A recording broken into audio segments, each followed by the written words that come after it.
नमस्कार, मेरे साथ देखिए महिलाओं की आवाज मुद्दे की बात। इस खास कार्यक्रम में भाजपा से सत्यभामा गुप्ता जी हैं, कांग्रेस से सिंपी अग्रवाल जी, लीगल की बात करें तो हमारे साथ एक वकील जुड़ी हैं तबस्सुम जी और तरन्नुम जी, और सामाजिक क्षेत्र में काम करने वाली सादिका परवीन जी हैं। हम सीधे सादिका परवीन जी से बात करने की कोशिश करते हैं कि जब आप सामाजिक क्षेत्र पे काम करती हैं महिला उत्पीड़न को लेके, तो कितनी तकलीफें आपको सामने आती हैं?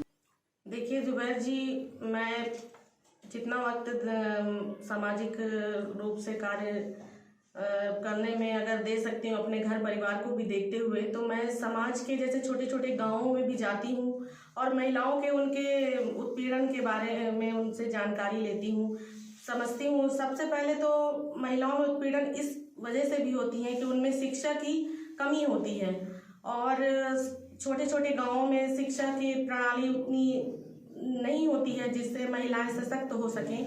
महिलाओं में घरेलू हिंसा की घटनाएं बहुत हो रही हैं और रेप जैसे दुष्कृत कार्य भी हो रहे हैं। छोटे छोटे बच्चियों के साथ रेप की घटनाएं हो रही हैं जो हमारे समाज के लिए बहुत शर्मसार घटनाएं हैं और मैं इसका विरोध करती हूं और मैं इसके लिए शासन प्रशासन और हमारे कानून को भी जिम्मेदार ज़्यादा ठहराती हूँ, क्योंकि कानून तो महिलाओं के लिए बहुत से बनाए गए हैं लेकिन उनका पालन सही रूप से नहीं हो पा रहा है और महिलाओं को सशक्तिकरण के लिए तो काफ़ी वो चल रहे हैं, लेकिन उन पे दूसरी तरफ जहाँ देखा जाए तो घरेलू हिंसा, दहेज प्रताड़ना और बाल विवाह ये जैसे कुरीतियाँ अभी भी समाज में फैली हुई हैं। इनसे महिलाएं अभी तक आगे नहीं निकल पा रही हैं। तो सबसे पहले तो हमें इन कुरीतियों को हटाने का मुहिम छेड़ना चाहिए और जो भी महिलाएं इन समाज में निकले, अपना कुछ वक्त दें नारियों का सम्मान के लिए, नारियों की सशक्तिकरण के लिए, नारियों की शिक्षा के लिए, तो वो जरूर आगे आए और अपने कदमों को पीछे ना करें। और सादिका जी, आपको रोकता हूं यहाँ पर। मेरा सीधा सवाल अब भाजपा से रहेगा, चूंकि कागज और कागज पे उकेरे हुए आंकड़े, ये वो देश है जहां नारियों की पूजा की जाती है, लेकिन आए दिन जिस देश में नारी की पूजा की जाती है उसकी ही अस्मिता से खिलवाड़ किया जाता है। बलात्कार की, रेप की, छेड़खानी की लगातार घटनाएं पूरे देश में चल रही है। छोटे छोटे बच्चे भी हैं, इससे बचे नहीं हैं। इस पूरे मामले में भाजपा की तरफ से सत्यभामा गुप्ता जी क्या कहना चाहेंगे आप? देखिए, बात हम आंकड़ों की करें, मैं आपको बार बार कहना चाह रही हूँ कि आप आंकड़ों की बात करते हैं, ये आंकड़े पहले भी होते थे, परंतु जब जागरूकता नहीं थी, महिलाएं डर के कारण नहीं आती थी। मैं बार बार इस बात को दोहराई। मैं आपसे तो उल्टा क्वेश्चन करना चाह रही थी कि निर्भया केस की बात अभी हमारी बहन कांग्रेस की कर रही थी। मैं आपसे पूछना चाह रही थी, निर्भया केस का जो निर्णय आपका बीबीसी वेबसाइट के हवाले से मैं बात कर रही कि 23 अप्रैल 2013 को रिपोर्ट आ गई थी, किंतु आप ये बताइए उसके बाद क्या था कि उस समय की सरकार ने दोषियों को फांसी नहीं दी। ये अभी 2020 में जब निर्भया केस के दोषियों को फांसी दी गई, उस समय बात करते हैं कि भाजपा में ये हो रहा। उस समय कांग्रेस की सरकार थी, उस समय ऐसे दोषियों को, इतने जघन्य अपराध करने वाले दोषियों को सजा नहीं सुनाई गई। इसके पीछे क्या कारण था? और मैं आपको बता देना चाहती हूँ, 2001 से 2010 के बीच 1,40,000 से ज्यादा रेप केस दर्ज हुए थे, परंतु उनमें से 1 लाख से ज्यादा आरोपियों को छोड़ हिसाब से जो भी स्टेट में आपकी सरकार है, भाजपा की सरकार है, अपराध का ग्राफ लगातार उस जगह पे, उस स्थान पे, उस स्टेट पे बढ़ रहा है। सिंपी जी क्या कहना चाहेंगी आप? क्योंकि हमारे साथ सिंपी जी जुड़ी हुई हैं कांग्रेस से, हम सीधा उनसे बात करने की कोशिश। देखिए, भारतीय जनता पार्टी की तो ये पुरानी रीति नीति है, अपने काले वर्तमान को जब सफेद करना चाहते हैं तो नेहरू जी के इर्द गिर्द आलोचनाओं का एक ताना बाना बुनकर और अपने माथे से ठीकरा नेहरू जी पे फोड़ देते हैं।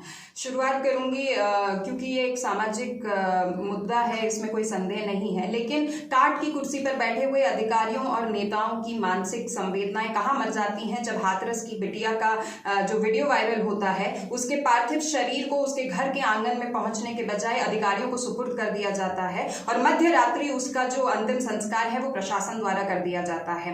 निर्भया के दौरान जब विपक्ष हाथ में मोमबत्ती लेके सड़कों पर उतरते हुए न्याय मांगता है, लेकिन जब उन्नाव रेप केस होता है तो कुलदीप सिंह सेंगार जो भाजपा के एमएलए हैं, उन्हीं के समर्थन में एक प्रोटेस्ट रैली निकलकर चली आती है। और जो आप बात कर रहे हैं आंकड़ों की, तो मैं आपका ध्यान आकर्षित करना चाहूंगी। हमने यही देखा था। जी बिल्कुल, आप चाहे हैदराबाद ले लीजिए, आप सीधी, रीवा, उमरिया और सिलसिलेवार ये क्रम चलते हुए आज शहडोल पहुंच चुका है। और ये कितनी शर्मनाक बात है कि जैतपुर विधानसभा की जो एमएलए हैं, जो महिला विधायक हैं, वो भारतीय जनता पार्टी से आती हैं और रेप पीड़िता उनसे संवेदनाओं के दो बोल सुनने के लिए तरस जाती हैं, लेकिन वो कहीं दूर दूर तक दिखाई नहीं देती हैं। और आपने डेटा की बात करी है तो बहुत सुंदर आपका कलेक्शन है एनसीआरबी के डेटा के ऊपर, जो हमारी भाजपा की आदरणीय बहन बोल रही थी। क्या आपने कभी पॉक्सो एक्ट की तरफ अपना ध्यान केंद्रित करने का प्रयास किया है? 2019 में जो कार्य सत्ता को करना चाहिए था वो जस्टिस रंजन गोगोई करते हैं, जब देश भर के हाईकोर्ट से वो डेटास मंगाते हैं और मात्र 6 महीने में 24,000 केसेस रजिस्टर होते हैं, जिनमें से पॉक्सो एक्ट के तहत 9 से 11 केसेस का निराकरण होता है। क्या आपने कभी फास्ट ट्रैक कोर्ट की सुध ली? क्या आपने कभी ट्रायल्स के बारे में जानकारी अर्जित करने का प्रयास किया? क्योंकि पॉक्सो एक्ट का अपना एक निर्धारित स्टेप होता है, अगर आप समय देंगे तो इस पे बाद में जरूर चर्चा करूंगी। लेकिन 24,000 केसों में से मात्र कुछ केसेस का निराकरण होना, जबकि इसमें यह प्रावधान है कि 6 महीने में इस पे ट्रायल हो जाना चाहिए और केस की सुनवाई हो जानी चाहिए। तो क्या शासन और सत्ता, क्या प्रशासन इसका सुध लेने का प्रयास करता है? दूसरा सवाल मेरा यह है, जिस तरीके से घटनाएं हो रही हैं पूरे भारत में, अगर देखें तो अपहरण की ही घटनाएं लगातार बढ़ रही है। 2018 की बात करें तो 68,881 सिर्फ अपहरण की घटनाएं हुई हैं। 2019 में देखेंगे तो 68,976 सिर्फ अपहरण की घटनाएं हुई हैं। रेप की बात करें और रेप के प्रयासों की बात करें तो 36 घटनाएं हुई हैं। सत्यभामा जी, क्या जवाब है आपके पास? देखिए, आपको बतलाना चाहूंगी कि भारतीय जनता पार्टी की केंद्र में सरकार है और वो सरकार निरंतर ऐसे जघन्य अपराधों को रोकने के लिए प्रयास कर रही है। मैं आपको बता दूं, गृह मंत्रालय की रिपोर्ट से MHA में राज्य मिनिस्टर जी कृष्णा रेड्डी जी ने तो लिखित में ये कहा है कि दिया है कि क्रिमिनल लॉ अमेंडमेंट 2018, जिसमें 12 वर्ष से कम उम्र की बच्ची के साथ यदि कोई रेप करता है तो उसका फांसी का प्रावधान है। साथ ही जो इन्वेस्टिगेशन और ट्रायल का जो टाइम है उसको अधिकतम 2 महीने का, जल्दी से जल्दी ऐसे जघन्य अपराधों में इन्वेस्टिगेशन होना चाहिए और ट्रायल में भी 2 महीने से ज़्यादा का टाइम ना लगे, जिससे कि अपराधी को त्वरित सजा मिल सके। साथ ही इमरजेंसी रिस्पांस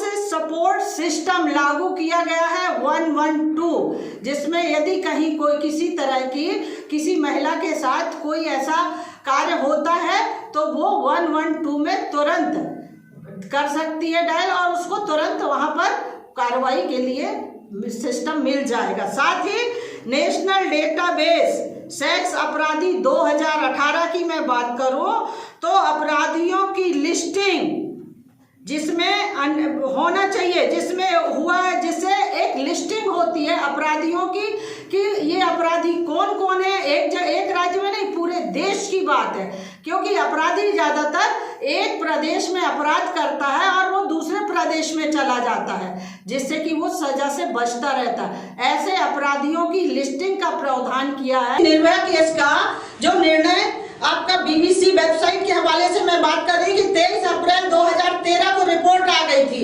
किंतु 2000 आप ये बताइए उसके बाद क्या था कि उस समय की सरकार ने दोषियों को फांसी नहीं दी, आपकी बात का जवाब दे रहा हूं। आप ये बोल रही हैं कि जो भी रेप कर रहा है या करता है आप उसके लिए फांसी की मांग करते हैं। कांग्रेस की सरकार थी निर्भया केस में या दूसरे और केस में, कांग्रेस की सरकार ने आरोपी को फांसी क्यों नहीं दिया?